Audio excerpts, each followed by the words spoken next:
Voilà, donc je m'arrête à ce niveau-là pour l'instant, mais on continuera après, on reste ensemble, et je vais passer la main à notre imam Abdelmajid, qui a son sujet à nous expliquer. Merci encore une fois de votre attention. أحمد الله رب العالمين وأصلي وأسلم على المبعوث رحمة للعالمين سيدنا محمد وعلى آله الطيبين الطاهرين وصحابته أجمعين وعلى كل من سار على نهجهم واستنى بسنتهم واقتفى أثرهم إلى يوم الدين. اللهم لا علم لنا إلا ما علمتنا إنك أنت العليم الحكيم. اللهم لا فهم لنا إلا ما فهمتنا إنك أنت الجواد الكريم. رب اشرح لي صدري ويسر لي أمري واحلل عقدة من لساني يفقه قولي. أيها الأكارم أحييكم بتحية من عند الله طيبة مباركة وأسأله جل في علاه بعظيم أسمائه وجليل صفاته كما جمعنا في هذا المكان الطيب المبارك أن يجمعنا بكم في جنات الخلد مع أتقيائه وأحبابه وأصفيائه. رمضان أيها الأحباب، Ramadan est sur le point de s'achever. Il y a quelques mois, on se posait la question, il restait combien de temps pour l'arrivée de Ramadan? Vers le début du mois de Sha'ban, on se posait la question, il reste combien de temps combien de jours pour l'arrivée de Ramadan? Et puis, là, on est là en train d'attendre, est-ce que demain, ça serait encore un autre jour de Ramadan, un dernier jour de Ramadan, ou bien c'est aujourd'hui la fin de Ramadan? Ramadan est passé sans se rendre même pas compte comment il s'est passé très vite. Subhanallah, Ramadan, si on veut le comparer à quelque chose, on doit le comparer à notre vie. La vie tout entière ressemble à Ramadan. Il passe très très vite. Quand on demande à des personnes âgées comment vous avez passé votre vie, ils disent que c'est passé très très vite. On dirait c'est une journée. Subhanallah. Et à Ramadan, les gens, ils sont sous deux formes. Des gens qui ont profité de Ramadan, du temps de Ramadan, pour faire des bonnes actions, et ils ont réussi l'adoration, ils ont réussi leur rapport avec Allah subhanahu wa ta'ala, et d'autres, ils l'ont passé dans des choses qui ne leur sont pas bénéfiques, et puis, vers la fin de Ramadan, ils regrettent le fait de ne pas avoir fait plus. Ramadan, ayyuha al-ahbab, si on veut trouver des équivalents, on peut dire que c'est l'équivalent de spiritualité, du mois de spiritualité. C'est l'équivalent du mois de bénédiction. C'est l'équivalent du mois du partage. C'est l'équivalent du mois de la générosité. Et le frère Nordin, نسأل الله سبحانه وتعالى أن يحفظه ويحفظ جميع المساهمين في هذا المسجد وجميع العاملين في هذا المسجد. Notre frère a mis le point sur quelques actions de générosité, de partage, d'aide aux personnes qui sont dans le besoin, qui ont été faits pendant ce mois béni. Et cette chose-là, cette générosité, ce partage, c'est ce qui nous a été enseigné par notre cher maître Muhammad sallallahu alayhi wa sallam. Rasulullah sallallahu alayhi wa sallam, comme disait notre mère al-Mu'minin Aïcha radiyallahu anha, disait que كان رسول الله صلى الله عليه وسلم أجود من الريح المرسلة وكان أجود ما يكون في رمضان. Il était généreux, très généreux, et il était plus pendant le mois de Ramadan. C'est, si vous voulez, Ramadan, c'est l'adoration qu'Allah subhanahu wa ta'ala il a honoré en disant que, selon un hadith authentique dans lequel il se prononce subhanahu wa ta'ala, et il dit كل عمل ابن آدم له إلا الصوم فإنه لي وأنا أجزي به. Ce qui veut dire toutes les œuvres du fils d'Adam lui appartiennent sauf le jeûne, à l'exception du jeûne. Il m'appartient et c'est moi qui en fixerai la récompense. Et ce hadith, à lui seul, il suffit pour montrer à quel point cette adoration, cet acte, cette action d'adorer Allah subhanahu wa ta'ala en jeûnant, est là un mérite auprès d'Allah subhanahu wa ta'ala. C'est un mois également de multiplication. De multiplication de quoi? De ses œuvres.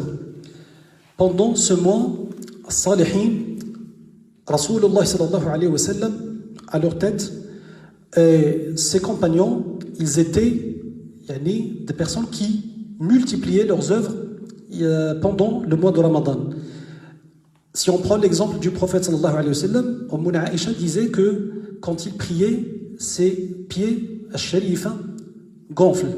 Ils deviennent gonflés à cause du fait qu'il veille les nuits de Ramadan en priant. Si on prend l'exemple des successeurs, ce n'est même pas les compagnons du prophète sallallahu alayhi wa sallam, ce sont les personnes qui sont venues après. On trouve quelqu'un comme Qatada radiyallahu ta'ala anhu wa rahimah, qui faisait quoi? Et lorsque Ramadan arrive, il avait des séances d'apprentissage. Il enseignait le hadith du prophète sallallahu alayhi wa sallam, il enseignait la jurisprudence musulmane à des étudiants ou bien à des personnes adultes. Et à l'arrivée de Ramadan, il arrêtait tout. Et la plupart des savants, ils arrêtaient tout ça. Pourquoi? Parce qu'ils veulent avoir une retraite, ils veulent avoir un moment de spiritualité avec Allah subhanahu wa ta'ala. Ils voulaient passer tout leur temps du mois de Ramadan avec Allah subhanahu wa ta'ala, en adorant Allah subhanahu wa ta'ala. Ils lisaient le Coran al-Karim à titre d'exemple chaque 3 jours, une fois. C'est-à-dire, il fait le tour du Coran une fois chaque 3 jours. Et à la fin de Ramadan, il le faisait chaque jour une seule fois. Shafi'i, il le faisait encore plus que lui. Et il y a une chose que je voudrais préciser. Certains, quand on parle de Ramadan, quand on parle ce que signifie Ramadan, ils disent que c'est le fait de s'arrêter de manger et de boire. Ça, ayyuhal akarim, ça, le fait d'arrêter de manger et de boire, ne ferait que franchir le seuil du jeûne. Mais est-ce qu'on a véritablement jeûné? Là, wallah. Pour jeûner, pour véritablement jeûner, il faut que son cœur jeûne avant tout. Il faut que sa langue jeûne avant tout. Il faut que son comportement pendant ce mois-ci soit exemplaire. Sinon, Allah subhanahu wa ta'ala, dans un hadith où le prophète sallallahu alayhi wa sallam plutôt ne va pas dire رب صائم ليس له من صومه إلا الجوع والعطش. رب صائم ليس له من صيامه إلا الجوع والعطش, ce qui veut dire il se peut que quelqu'un pense faire le jeûne alors qu'il ne gagne de cela que la faim et la soif. Et il y a un propos très important que l'un des salihin, l'un des pieux, il a dit tarku ash-sharabi wa at-ta'am ahwanu as-siyam. Le fait de laisser d'arrêter de manger, de boire, c'est le minimum du jeûne. C'est le minimum, mais ce n'est pas tout le jeûne. C'est pour ça que pendant Ramadan, il faut vraiment travailler sur son comportement, sur son lien avec Allah subhanahu wa ta'ala en premier et son lien avec les autres personnes, avec autrui en second lieu. Ramadan, c'est aussi, et ça a toujours été, un moment de reconnaissance des bienfaits d'Allah. Comment? Dans cette vie, la sunna d'Allah subhanahu wa ta'ala fi khalqih fait que les bienfaits, on connaît vraiment leur valeur quand on les perd. C'est pour ça que quand on arrête de manger, de boire, de faire ce qu'on ne peut pas faire pendant Ramadan, d'accord? Quand on arrête de faire tout ça, c'est une façon de nous rappeler que pendant 11 mois, on avait le droit de faire ça, et quand on arrête, c'est un rappel pour reconnaître les bienfaits d'Allah subhanahu wa ta'ala. C'est un rappel pour non seulement reconnaître les bienfaits de manger, de boire, etc., mais aussi tous les bienfaits qui soient. Ramadan, si on veut le résumer aussi, en quelques aspects, on va dire que l'un de ces aspects, c'est le fait qu'il soit un mois de pardon. C'est un mois de pardon par Allah subhanahu wa ta'ala. Rasulullah sallallahu alayhi wa sallam nous apprend que Man sama Ramadan imanan wa ihtisaban ghufira lahu ma taqaddama min dhanbih. Wa man qama Ramadan imanan wa ihtisaban ghufira lahu ma taqaddama min dhanbih. Celui qui jeûne le mois de Ramadan en croyant au fait que c'est Allah subhanahu wa ta'ala qui l'a prescrit, et en croyant à la récompense d'Allah subhanahu wa ta'ala, le jour du jugement dernier, il aura tous ses péchés pardonnés par Allah subhanahu wa ta'ala. Et il y a beaucoup de hadiths qui reviennent et qui veulent dire la même chose. Wa Ramadan ila Ramadan kaffaratun lima baynahunna idha majtanibati al-kaba'ir. Ramadan est aussi une sorte de protection. Là, on est en pleine crise sanitaire du confinement, du Covid, du coronavirus. Et, subhanallah, on trouve que j'ai demandé aux frères s'il y a des personnes qui ont décédé sur la communauté de Beauvais à cause de cette pandémie. Et subhanallah, on m'a dit qu'il y a une personne ou deux. J'en connais pas, peut-être il y aura plus. Mais, as-siyam ou jeûne, c'est une protection. Une protection de quoi? Une protection de tous les maux. C'est un acte qui, d'après ce que disent les savants, les gens de la médecine, les gens qui savent très très bien dans le domaine du fonctionnement du corps, ils disent que, subhanallah, as-siyam yuqawwi jihaz al-mana'. As-siyam, il renforce, il rend très fort le système immunitaire de l'être humain. Subhanallah. Il y a même certaines maladies, comme certains types de cancers, dans lesquels certains médecins prescrivent le fait de jeûner. En quelque sorte, il y a certaines personnes que j'ai croisées tout au long de Ramadan qui disent que As-Sawm, cette année, Ramadan n'a pas de goût. En quelque sorte, c'est vrai. On avait toujours l'habitude de venir à la mosquée, de se réunir à la mosquée, d'avoir une ambiance à la mosquée, en se côtoyant, en se fréquentant, en discutant, en venant partager parfois des repas au sein de la mosquée. Et cette année, on n'a pas cette opportunité. C'est pour une raison. Allah subhanahu wa ta'ala, il connaît c'est quoi cette raison. Il ne faut pas contester, il ne faut pas se dire pourquoi il y a ça, pourquoi il y a le confinement, pourquoi les autorités, ils ont fermé les mosquées, comme disent certains. S'ils le font, c'est pour le bien de notre communauté. S'ils le font, c'est pour notre bien, à nous tous. Et ça va dans le même sens qu'Allah subhanahu wa ta'ala, de ce que Allah subhanahu wa ta'ala, il a dit dans le Coran al-Karim et ce que le prophète sallallahu alayhi wa sallam nous a enseigné. Dans divers endroits, on trouve qu'Allah subhanahu wa ta'ala dit des choses comme, des propos comme, ou bien des versets coraniques, tels que وَلَا تُلْقُوا بِأَيْدِيكُمْ إِلَى التَّهْلُكَةِ. Ne vous jetez pas par vos propres mains dans la destruction. Allah subhanahu wa ta'ala dit Ya ayyuhal ladhina amanu khudhu hidrakum. Ô vous qui avez cru, prenez vos précautions. Il y a beaucoup de versets de cette sorte, de ce type, et beaucoup de hadiths du prophète sallallahu alayhi wa sallam qui vont dans le même sens de ce confinement, qui vont dans le même sens de ce que les autorités ont choisi de faire. Malgré les inconvénients, ayyuhal ahbab, de ce confinement, du fait qu'on est éloigné des mosquées pendant ce mois béni, on trouve le fait que ça nous permet et ça nous rappelle, ça doit nous rappeler en quelque sorte la valeur qu'on ne connaissait pas, la vraie valeur de la mosquée.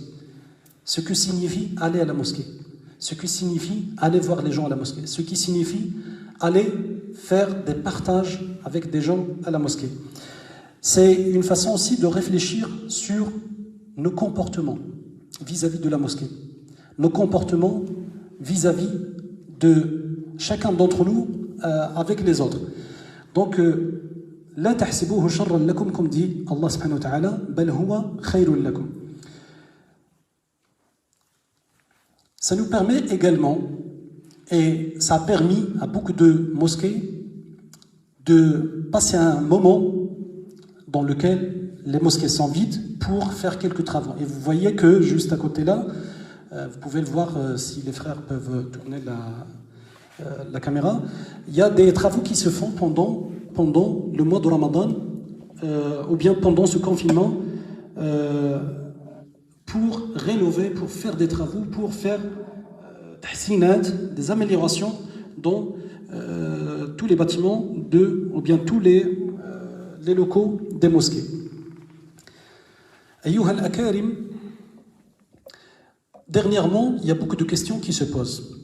Et j'ai déjà des questions, je vois déjà il y a des questions qui portent sur tout ce qui est fidya, zakat al-fitr, salat al-eid, etc. On va en parler, Inch'Allah.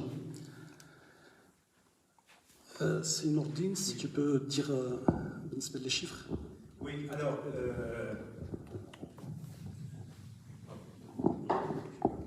Alors, Alors, l'état d'avancement des chiffres, aujourd'hui, donc, on a Michel qui nous donne 60 euros. Merci encore une fois, bravo à Michel pour ta participation. Qu'Allah subhanahu wa ta'ala accepte et agrée ton action. Madame Loubna qui donne 100 euros. Allah yahfadek akhti Loubna. Allah yatqabbal minnak hada al-aam inshallah. ويجعلها صدقة في الميزان المقبول. Qu'Allah subhanahu wa ta'ala accepte et agrée votre action. C'est Khalid qui donne également 100 euros pour la mosquée. Allah yaqbal minnak inshallah. Allah yahfadak. Allah yaftah lak abwab al-jannah. Allah subhanahu wa ta'ala t'ouvre les portes du paradis inshallah. Madame Mariama qui donne 50 euros. Qu'Allah subhanahu wa ta'ala accepte et agrée. Qu'Allah te protège. Qu'Allah te donne ce que tu veux. Monsieur Gilet qui donne 20 euros pour la mosquée. Qu'Allah subhanahu wa ta'ala te protège également et te donne ce que tu veux. On arrive aujourd'hui à un total de 38 130 euros. Ça continue. Je compte faire rentrer. Oui, non, mais ça, c'est pas des engagements, encore une fois, je précise, ça, c'est de l'argent qui est déjà rentré. On est déjà à plus de 38 000 euros qui sont rentrés dans les comptes de l'association. Encore une fois, merci à tous les participants. Et croyez-moi que ça n'arrête pas. Vous allez avoir, je pense qu'on va avoir une surprise. Et alhamdoulilah, merci encore une fois. Donc, je continue. Il y a quelques questions qui arrivent en même temps que j'étais sur le point d'aborder tout ce qui se rapporte à Zakat al-Fitr. Il y a une femme qui pose la question, il y a une sœur qui dit « Est-ce que c'est possible d'envoyer l'argent de Zakat al-Fitr à l'étranger ?» Les savants disent que ce qui est une priorité, c'est de voir s'il y a des nécessiteux à l'endroit où on vit. Si on n'a pas, il est autorisé de les envoyer à l'étranger. Et pour quelqu'un d'autre qui dit, apparemment c'est une sœur, je ne peux pas jeûner, comment faire? Dois-je rattraper ou sortir de l'argent? Pour quelqu'un qui n'arrive pas à jeûner, Allah subhanahu wa ta'ala dit وَعَلَى الَّذِينَ يُطِيقُونَهُ فِدْيَةُ طَعَامِ مَسَاكِينٍ. Pour ceux qui n'arrivent pas à jeûner Ramadan, ils peuvent nourrir un pauvre. Pour nourrir un pauvre, les savants ont deux possibilités. On dit qu'il y a deux possibilités. Soit on donne à manger directement, c'est-à-dire on prépare un repas, on donne. Soit on donne des denrées alimentaires qui vont suffire pour la personne, pour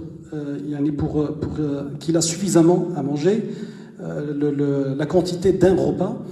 Soit on donne l'équivalent d'un repas sous forme de valeur monétaire, sous forme d'argent. Donc on a la possibilité de le faire. Ce qu'il faut faire, c'est qu'il faudrait compter le nombre de jours que vous n'avez pas compté. Si c'est la totalité de Ramadan, vous allez compter combien il y a de jours. Et puis, vous allez faire sortir environ 7 euros. C'est Nourdine, c'est ce qui a été fixé. Donc, 7 euros pour chaque jour non jeûné. Donc, voilà, Wallahu ta'ala a'lam. Et puis, pour une sœur qui dit qu'elle est enceinte, est-ce qu'elle doit payer Zakat al-Fitr pour l'enfant qu'elle porte dans son ventre? Les savants, ils ont précisé que pour un enfant qui n'est pas encore né, il n'y a pas de zakat al-fitr à donner pour lui. Il ne faut pas sortir de zakat al-fitr tant que l'enfant n'est pas encore né. Si il est né à la fin du Ramadan, avant Salat al-Maghrib, avant Adhan al-Maghrib, il est compté, sa part compte. S'il est né après Adhan al-Maghrib, les savants disent qu'il est né en dehors du Ramadan et du coup, sa part ne compte pas. Et puis, une autre question, est-ce qu'on peut prier Salat al-Eid seul à la maison? Est-ce qu'on peut prier Salat al-Eid seul à la maison?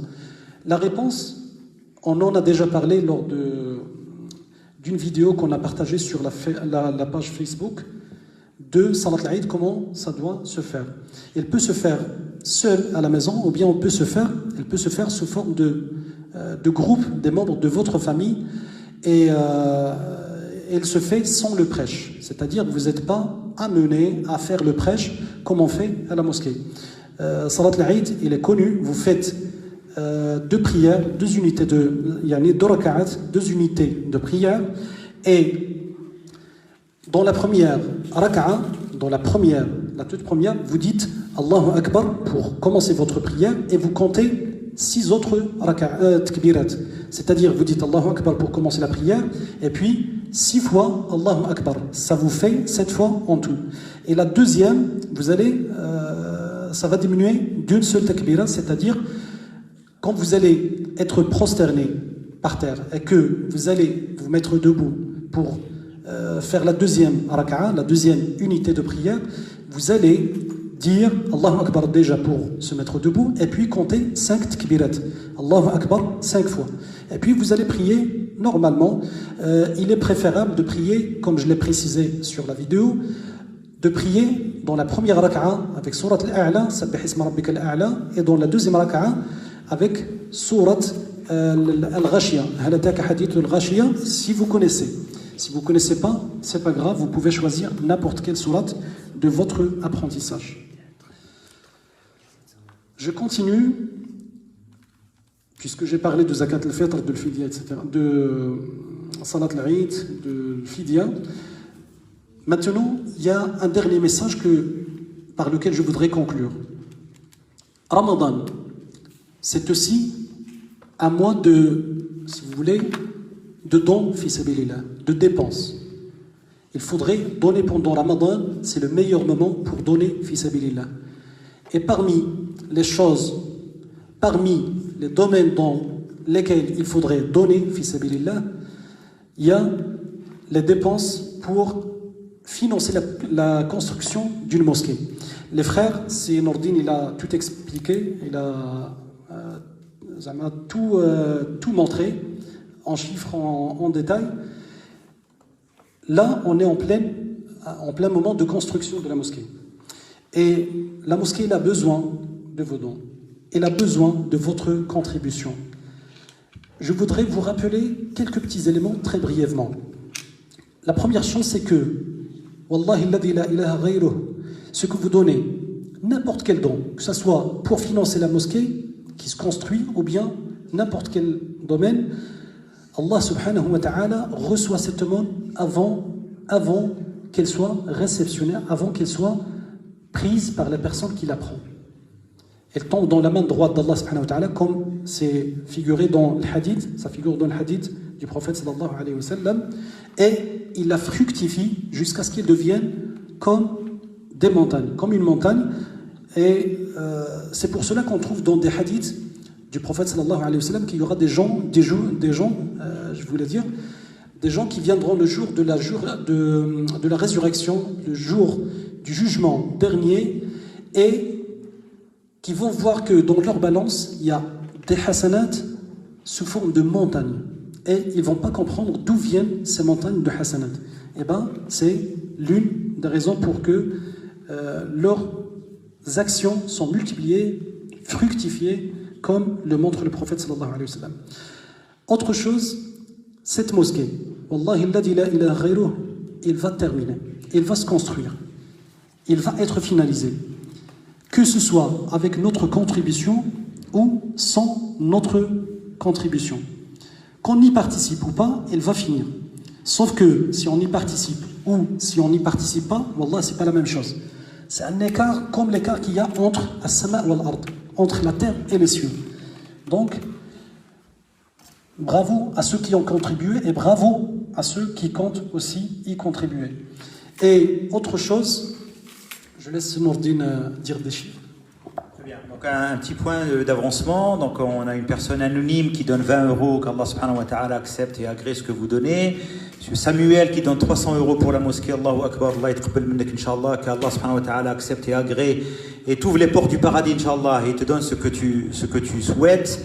Madame Zohra qui donne 50 € pour la mosquée. Allah yabarak fik, Allah yahfadek wa yatqabbal minnak, qu'Allah subhanahu wa ta'ala te protège et te donne ce que tu veux. Monsieur Haj Fraj qui donne 1000 € pour la mosquée, mashallah, Allah yatqabbal minnu al-Hajj, Allah yahfadou wa tawalla al-umur dialo fi ta'ati Allah subhanahu wa ta'ala, Allah yatqabbal minnu. Monsieur Shahid qui donne 200 € pour la mosquée, Allah yatqabbal minnu wa yahfadou, Allah subhanahu wa ta'ala le protège inshallah. Donc nous arrivons à un total aujourd'hui à 39 700 €, donc on est pratiquement à 40 000 €. Merci encore une fois à tous les donateurs et on continue inshallah le travail. Merci beaucoup encore une fois, merci. Donc je disais que une dernière chose par laquelle je voudrais conclure, il ne faut jamais sous-estimer, surtout je le dis pour les frères qui sont chargés de récolter de l'argent, il ne faut jamais sous-estimer quelqu'un qui pourra contribuer à la construction du mosquée. Ou bien nous aussi dire que tel, il va pas, c'est impossible qu'il va contribuer, qu'il va participer. Wallahi al-azim, des fois, le faraj, l'aide d'Allah subhanahu wa ta'ala, ça provient des fois par des personnes, on dit qu'ils sont égarés, qu'ils sont très loin de ce qu'on pense. Mais subhanallah, des fois, on voit des miracles. Je voudrais finir avec 2 ou 3 petites histoires. La première histoire, dans ce même sens, c'est le fait qu'il y avait un imam dans un pays arabe. Ils sont sur le point de construire leur mosquée, ils étaient dans les derniers stades. Cet imam, on lui a dit, ça y est, on ne peut plus récolter de l'argent, les gens qui ont donné, ils ne financent plus. Donc qu'est-ce qu'on fait? Tout doit arrêter. Il leur a dit non, on ne va pas arrêter. Ils ont dit comment? Il leur a dit, je vais voir tel. C'est quelqu'un qui possède un magasin juste à côté et qui est connu par la rancune qu'il y a envers la mosquée, envers les gens de la mosquée. Subhanallah. Regardez l'idée qu'il a eue. Il est parti voir. À un moment donné, il y avait les fidèles qui lui ont dit il va vous humilier, c'est même pas la peine de vous en approcher. Donc il est parti le voir.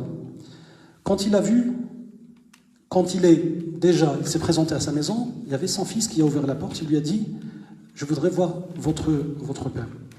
Il y a un bâtiment, un très grand bâtiment, avec un magasin en bas et tout un tas d'appartements en haut. Tout ça, ça lui appartient. C'est un milliardaire. Quand il a demandé de rencontrer le père, le fils lui dit je vais voir, mais je ne suis pas sûr. Il lui dit quand même, va lui demander. Quand il est rentré, le père il était en colère. Surtout quand il a su que c'est l'imam de la mosquée qui s'est présenté pour le voir. Mais l'imam, il n'a pas cessé de toquer à la porte après que l'enfant, le fils lui a dit que mon père ne veut pas vous recevoir, il n'a pas le temps pour vous. Il l'a dit très clairement. Et puis, subhanallah, après qu'il a insisté, il y a la personne qui est venue. Et imaginez qu'est-ce qu'il a fait. Il lui a dit, vous êtes venu faire quoi? Il a dit, je suis venu pour que vous nous aidiez à financer la construction de la mosquée. On est sur le point de la finir. Subhanallah, quand il lui a dit ça, la personne, il s'est moqué de lui, il lui a dit, tendez votre main. L'imam, par naïveté, il a tendu sa main droite. Vous savez qu'est-ce qu'il a fait? Il lui a craché sur sa main. Sharafallahu qadrakum. Wallah. Il lui a craché sur sa main. Et quand l'imam, il a regardé dans sa main comme ça, et le réflexe, ce qu'il a fait, la personne, il a regardé, il a commencé à réfléchir comment il va réagir, qu'est-ce qu'il doit faire. Il a essuyé sur sa poitrine, il a tendu sa main gauche. Et il a dit quoi? Il a dit, ça c'était pour moi, cette main c'était pour moi. Qu'est-ce que vous allez faire de cette main? Elle est pour Allah. Qu'est-ce que vous allez faire? Allah al-Adim, la personne, il était resté immobile pendant un certain temps. Il a continué à dire astaghfirullah, astaghfirullah. Il est parti un petit instant, il est revenu avec son carnet chèque, un chéquier. Il lui a dit, il vous manque combien? Il lui dit, comme vous voulez, une dizaine, une vingtaine de milliers de... Parce que c'est un milliardaire. Il lui dit, Ya Cheikh, dites-moi combien la somme que vous devez, ou bien qui vous manque. Dites-moi la somme. Il lui a dit 160 000. Je ne sais pas c'est quoi la devise. Il lui a dit 160 000. Il a écrit plus que la somme qu'ils ont demandé, par la grâce d'Allah subhanahu wa ta'ala. Et lui, qu'est-ce qu'il a dit au moment où l'imam est arrivé? Il a dit, je suis embêté par la mosquée qui est à quelques centaines de mètres d'ici, alors que la mosquée qui est juste à côté, que je n'aime pas, vous venez pour que je la finance. Impossible. C'est ce qu'il a dit. Et par la fin, il a donné ce que personne n'a donné.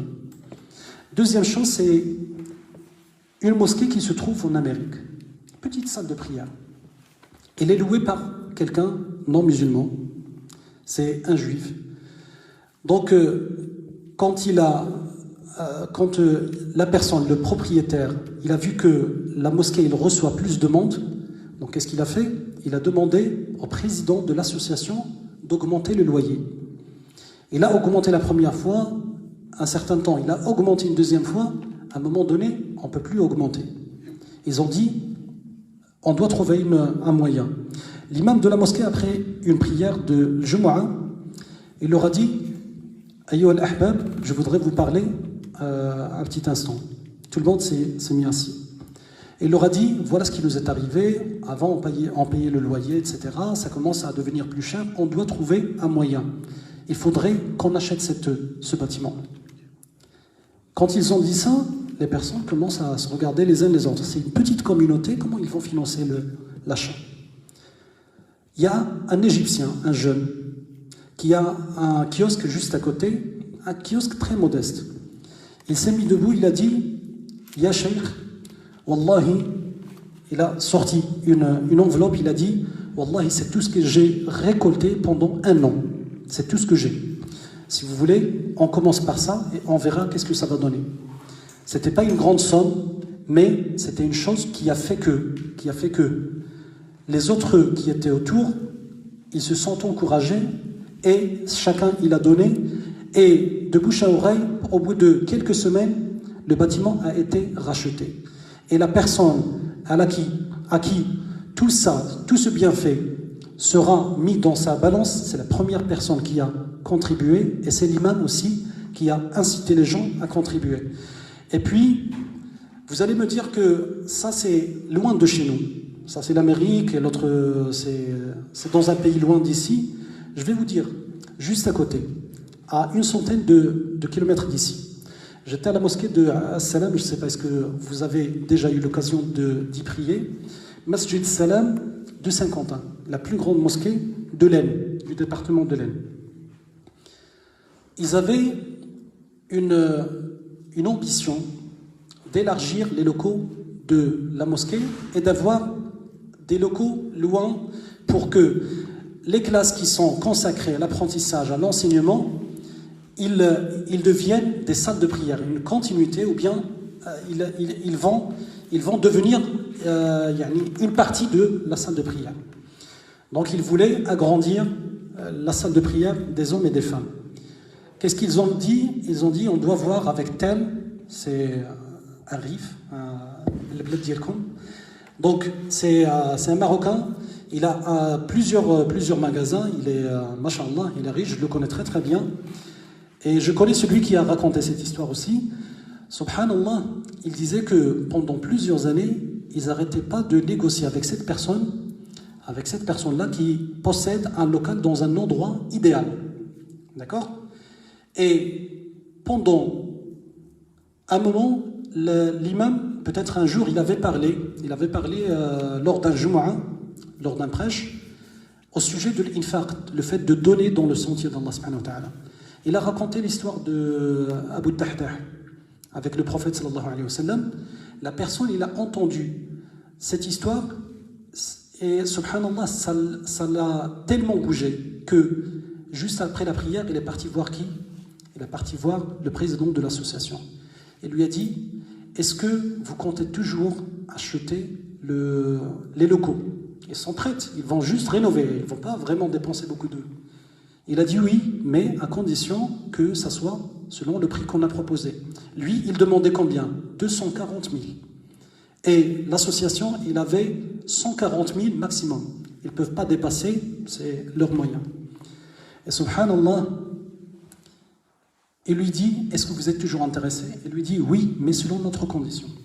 Il lui dit, je vous l'offre, fi sabilillah. Il l'a donné pour Allah subhanahu wa ta'ala. Des fois, comme je vous ai dit, le faraj, tawfiq d'Allah subhanahu wa ta'ala, l'aide d'Allah subhanahu wa ta'ala, ça vient des fois de là où on ne se rend même pas compte. Wa billahi subhanahu wa ta'ala tawfiq walhamdulillahi rabbil alamin. Merci pour cette intervention. Merci beaucoup encore une fois. Alors on fait un point sur l'état d'avancement de la cagnotte. Je vais faire un tir groupé. On a Madame Zakia qui donne 1000 €, Abdeljalil qui donne 250 €, Cyrine 500 €, Abdelhamid 100 €, Mounir 100 €, Aïcha 100 €, Fanel 700 €, Ahmed 500 €, Jawad 50 €, Karim 40 €, Idir 100 €. Soit on arrive à un total de 43 140 €. Toutes ces personnes-là qui ont donné, j'espère qu'Allah subhanahu wa ta'ala accepte et qu'Allah azza wa jalla agrée et qu'Allah subhanahu wa ta'ala les protège, qu'Allah subhanahu wa ta'ala le leur ouvre les portes du paradis, Inch'Allah, pendant ce mois béni, et qu'Allah subhanahu wa ta'ala fasse en sorte que leurs actions soient acceptées et qu'ils soient protégés dans leur travail, dans leur vie de famille, qu'Allah subhanahu wa ta'ala leur donne ce qu'ils veulent en fait. Le prophète alayhi salatu wa salam, il dit effectivement dans une tradition que celui qui donne quelque chose, en fait, il faut qu'il ait une intention avant de donner quelque chose. Et Allah subhanahu wa ta'ala lui donnera ce qu'il veut par rapport à l'intention qu'il avait.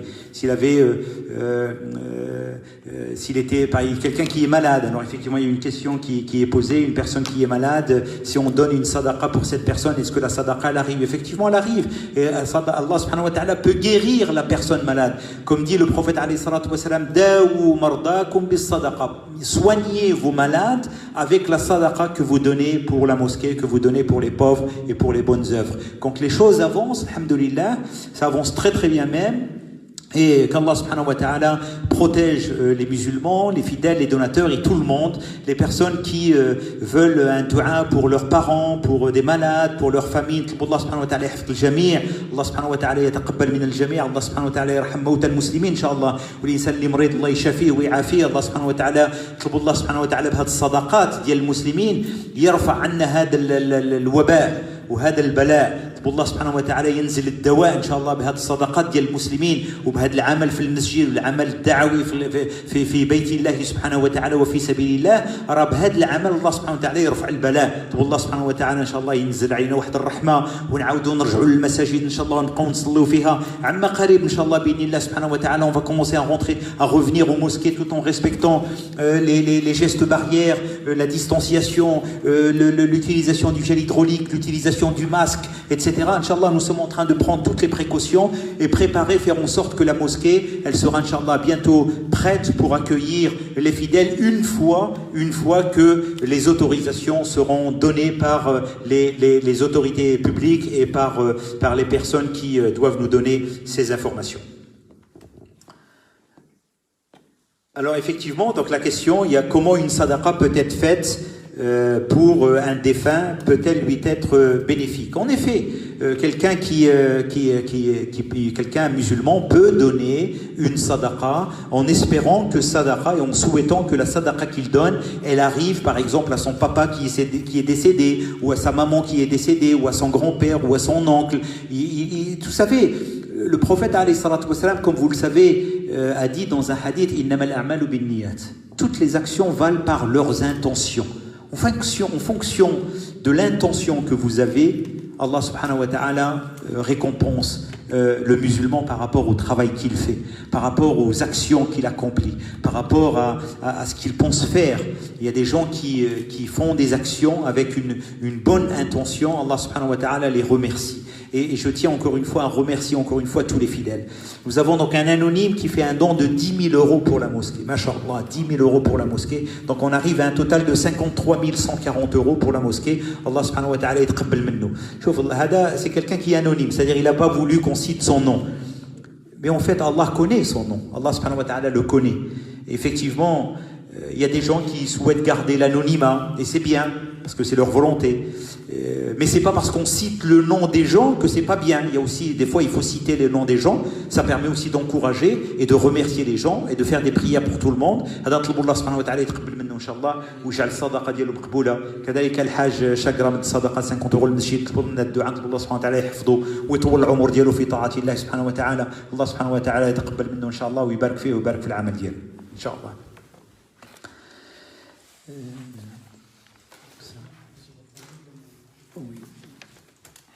Tu peux.